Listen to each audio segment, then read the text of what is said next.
미주교회 성도 여러분 안녕하십니까? 저는 뉴욕에 있는 퀸즈교회를 섬기는 문인정이라고 합니다. 이번 한 주 동안 2023년 제4기 5과 선교를 거절하는 변명들이라고 하는 교과를 함께 연구하고 또 여러분과 함께 묵상할 수 있는 특권을 주신 하나님께 감사를 드립니다. 부족한 제가 이번 한 주간 교과 묵상의 시간을 함께 할 때에 성령님께서 준비하시는 저뿐만 아니라 이 시간 함께 하시는 모든 성도님들에게도 큰 영감과 감동 또 은혜 주시기를 간절히 바랍니다.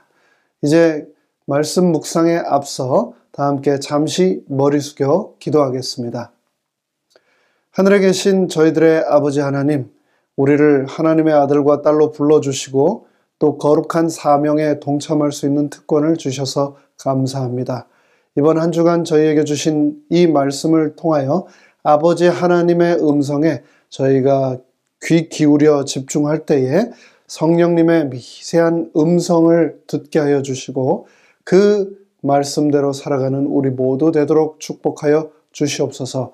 특별히 말씀을 전하는 부족한 소자에게 성령님의 능력을 갑절이나 더하여 주시고 인간의 모든 부족함과 흉허물을 덮어주시고 온전히 아버지 하나님의 능력만 드러날 수 있도록 은혜 베풀어 주시옵소서. 예수 그리스도의 이름으로 간절히 기도합니다. 아멘. 이번 교과의 제목과 내용은 다른 일반 교과들과는 참 달리 재미있는데요.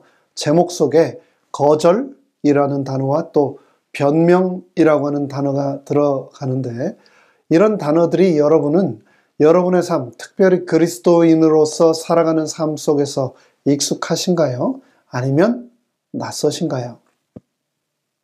우리는 살아가면서 의도적으로 혹은 부득이하게 수많은 거절과 변명을 하면서 살아가는데 교과의 저자는 제5과를 시작하면서 64쪽에서 성경에서 가장 유명한 거절과 변명의 이야기를 우리에게 펼치면서 시작하고 있습니다. 선교사로 부름받은 모든 사람이 아브라함처럼 순종한 것은 아니다. 요나가 그 예이다. 하나님은 요나를 불러 아수르의 수도 니느웨에 가서 외치도록 하셨다.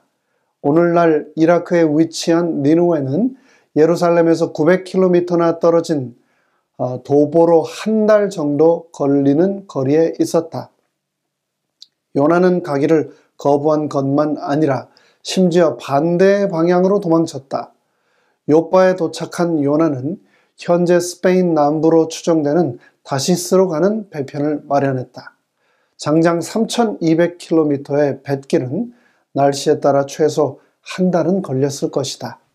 아수르 왕에게 맞서고 싶지 않았던 요나는 니느웨에 도착하는 데 걸렸을 한 달을 반대로 도망치는 데 사용했다. 하나님의 사람 요나는 왜 그랬을까?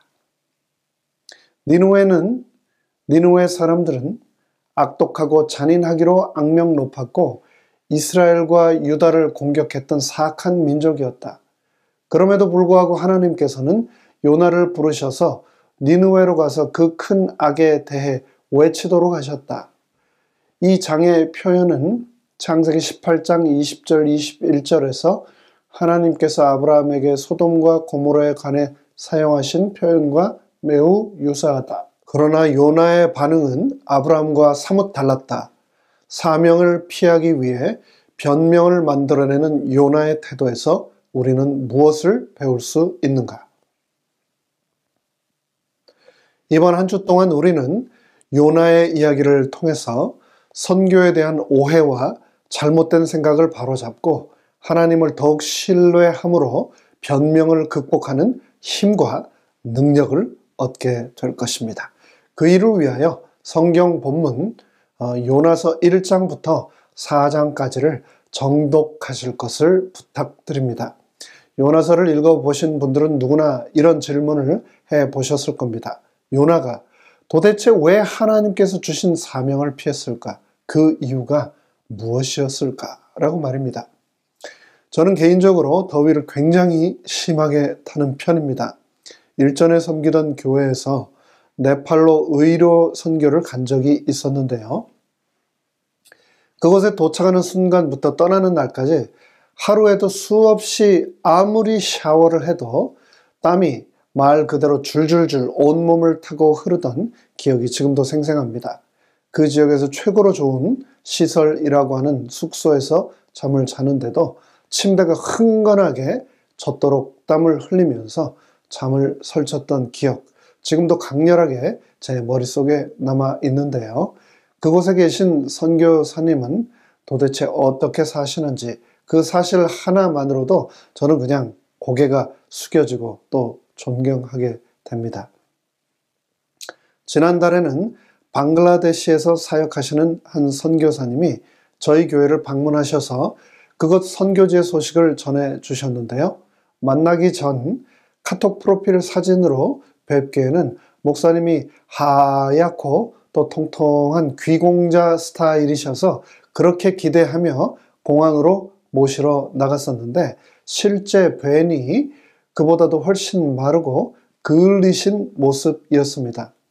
근데 목사님께서 하시는 말씀이 1월과 2월을 제외하고 3월부터 연말까지 1년 내내 대부분은 기온이 40도를 넘나들 뿐 아니라 습도가 얼마나 높은지 굳이 다이어트를 안 해도 그곳에서는 온몸에 땀이 쉴 새 없이 밤낮으로 1년 내내 흘러서 저절로 살이 빠진다라고 하셨습니다. 그 말씀을 듣고 보니 왜 카톡 사진과 지금 방글라데시에 가신 지 이제 2년밖에 안 됐는데 완전히 다른 모습으로 변신해서 그 목사님이 나타나셨는지를 제가 이해하게 되었습니다. 생각해보니 네팔보다도 방글라데시는 더 남쪽에 있고 훨씬 더 습하고 더 더운 날씨일 텐데 그 목사님께서 어떻게 그곳에서 말 그대로 survive 하고 계신지 또 절로 머리가 숙여졌습니다. 목사님께서는 거절하셨지만 계속해서 오는 요청에 결국은 그것이 하나님의 부르심이다라고 생각하고 그 선교지에 대한 콜링을 받아들이셨다라고 하셨는데요.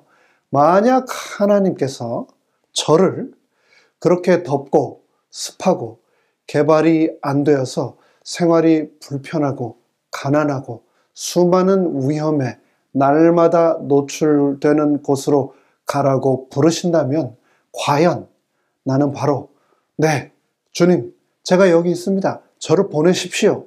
라고 대답할 수 있었을까라는 생각을 했습니다.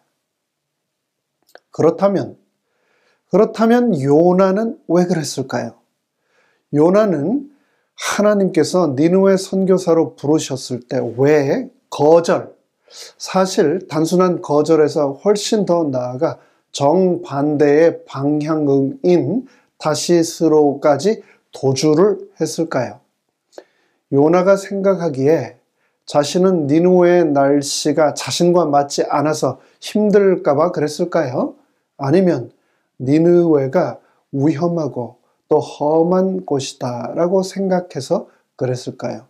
아니면 니느웨 사람들이 미워서 싫어서 무서워서 그랬을까요? 이번 한 주 동안 성경 본문과 교과 해설을 통해서 우리는 요나의 세계관을 살펴볼 것이며 아울러 나의 세계관도 혹시 왜곡되어 있지는 않은가 살펴보겠습니다. 그리고 하나님의 부르심에 앞서서 왜 우리는 주저함과 망설임을 갖게 되는지도 살펴보겠습니다. 그러면 10월 29일 첫째 날 일요일부터 살펴보도록 하겠습니다. 일요일의 제목은 사명을 피하는 변명, 두려움이라고 하는 제목입니다. 먼저 성경 본문의 말씀을 읽겠습니다. 나훔 3장 1절로 4절입니다. 화 있을진저 피성이여 그 속에서는 괴혈과 강포가 가득하며 늑탈이 떠나지 아니하는도다. 휙휙하는 채찍소리, 괭괭하는 병거 바퀴 소리, 뛰는 말 달리는 병거, 충돌하는 기병, 번쩍이는 칼, 번개 같은 창, 사륙당하는 때, 큰 무더기 주덤, 무수한 시체여, 사람이 그 시체에 걸려 넘어지니 이는 마술의 주인된 아리땐 기생이 음행을 많이 함을 인함이라. 그가 그 음행으로 열국을 미혹하고 그 마술로 여러 족속을 미혹하느니라.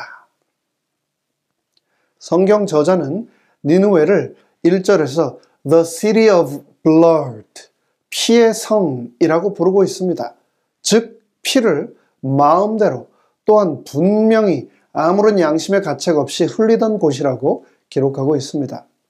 아수르의 기념비에는 어떻게 포로들의 가죽을 벗기고 목을 베고 산채로 말뚝에 꿰어 찌르고 서서히 고통을 받으며 죽도록 손발을 묶어 달아 맸는지 묘사하는 그림들이 아주 많습니다. 이런 것들과 또 다른 비인간적인 행위들은 그 나라의 잔인성을 여과 없이 드러냅니다. 그들의 왕실 명각들에는 죽인 적군들의 수요, 끌어온 포로들, 파괴하고 약탈한 도성들, 황폐케한 땅들, 파괴한 과일 나무들에 대한 끊임없는 승리를 자랑하는 내용이 담겨 있습니다. 이것만 보더라도 왜 요나가 니느웨로 가기를 꺼렸는지 우리는 어렵지 않게 짐작할 수 있습니다. 그는 분명히 두려움 때문에 니느웨로 가기를 꺼렸을 겁니다. 니느웨는 아수르 왕국의 수도였고 그곳 사람들은 포악하고 잔인하기로 소문난 사람들이었습니다. 이에 대하여 교과의 저자는 다음과 같이 소상하게 니느웨에 대하여 기록하고 있습니다. 분열된 이스라엘의 시대에 고대 세계의 도시 중 가장 큰 도시는 아수르 왕국의 수도 니느웨였다. 세속적으로 번영하던 시대에 니느웨는 범죄와 악행의 중심지였다. 영감의 기록은 니느웨를 피성이여 괴율과 강포가 가득하다라고 그 특징을 묘사하였다. 선지자 나훔은 표상적인 말로 니느웨 사람을 잔인하고 굶주린 사자로 비유하였다. 나훔은 묻기를 내 악행을 늘 받지 않은 자가 없음이 아니냐라고 기록했다. 규모만으로도 니느웨는 엄청났다. 역사가들은 사네립이 연면적 503m와 242m 규모의 적어도 80개 이상의 방이 들어있는 남서쪽 궁전을 짓는 등 도시를 크게 확장했다고 말한다. 또 65km 떨어진 곳에서 도시로 물을 끌어오기 위해 18개의 운하를 건설했다. 이런 기반 시설만 보아도 니느웨는 주변을 압도하는 도시였다. 게다가 아수르는 무자비했다. 사네립은 바벨론 정복에 대한 기록에서 남녀노소 주민의 시체로 거리를 가득 채웠다고 자랑했다. 발굴 과정에서 발견된 구조 조각에는 병사들이 희생자를 찔러 죽이는 장면이 묘사되어 있다. 아수르인들은 그저 마주치고 싶지 않은 정도가 아니라 자신의 적을 향해 꺼리낌이 없이 무자비하고 잔인하게 폭력을 사용하는 사람들이었다. 분명히 요나는 니느웨의 수많은 사람 사이를 걸어야 한다는 생각만으로도 두려움에 사로잡혔을 것이다. 지난 10월 7일 시작된 이스라엘과 하마스 간의 전쟁 소식이 지구촌을 뜨겁게 달구고 있습니다. 그리고 그 뉴스를 통해서 그 지역 사람들이 얼마나 잔인하고 무자비한지를 다시 한번 소상하게 알게 되었습니다. 여성과 노인, 외국인을 불문하고 포로로 잡아갈 뿐 아니라 곳곳에 어린 아이들조차도 목이 잘린 채 버려진 시신들이 즐비하니 그 광경이 너무나 처참할 뿐입니다. 21세기 최첨단 문명의 시대라는 지금 벌어지는 전쟁이 이 정도인데 과거 요나 시절의 전쟁은 얼마나 더 잔인하고 무서웠을까요? 생각만 해도 온몸에 소름이 돋지 않으십니까? 그런데 이런 모든 사실을 알고 또 평생을 온몸으로 아수르 사람들을 겪고 온 요나에게 이런 하나님의 부르심은 오늘날 더위 잘 타는 저 같은 사람의 더운 지역, 나라로의 선교사로의 부르심과는 차원이 다른 생존의 문제와 직결된 사안이었을 것입니다. 그것을 우리가 전제로 할 경우 요나를 막연히 책임감 없고 비겁한 사람으로만 취급할 수 없지 않을까요? 그도 나름 선지자였고 하나님의 부르심의 사명을 평생 수행하던 사람이었습니다. 그리고 하나님의 부르심을 나름 진지하게 고민하고 무게 있게 받아들였을 겁니다. 그럼에도 불구하고 그 현실이 얼마나 급박하고 위험했으면 그런 결정을 할 수밖에 없었을까라는 생각도 들지 않으십니까? 제가 아는 여러 동료 또 선후배 목사님들도 소위 분쟁 지역이라는 여러 위험한 나라들과 특별히 이슬람 국가들의 선교사로 나가 계신 분들이 계신데요. 그런 분들의 파송 소식과 현지에서의 활동 뉴스들을 전해 들으면서 이곳 미국에서 살아가는데도 불구하고 제 마음이 그분들 생각을 하면 늘 조마조마하고 그분들의 안전이 염려되곤 합니다. 그분들은 과연 어떻게 그런 위험에도 불구하고 그런 부르심에 순종하여 그곳으로 나아갈 수 있었을까요? 그것은 바로 믿음과 순종이라고 하는 단어에서만 답을 찾을 수 있지 않을까 싶습니다.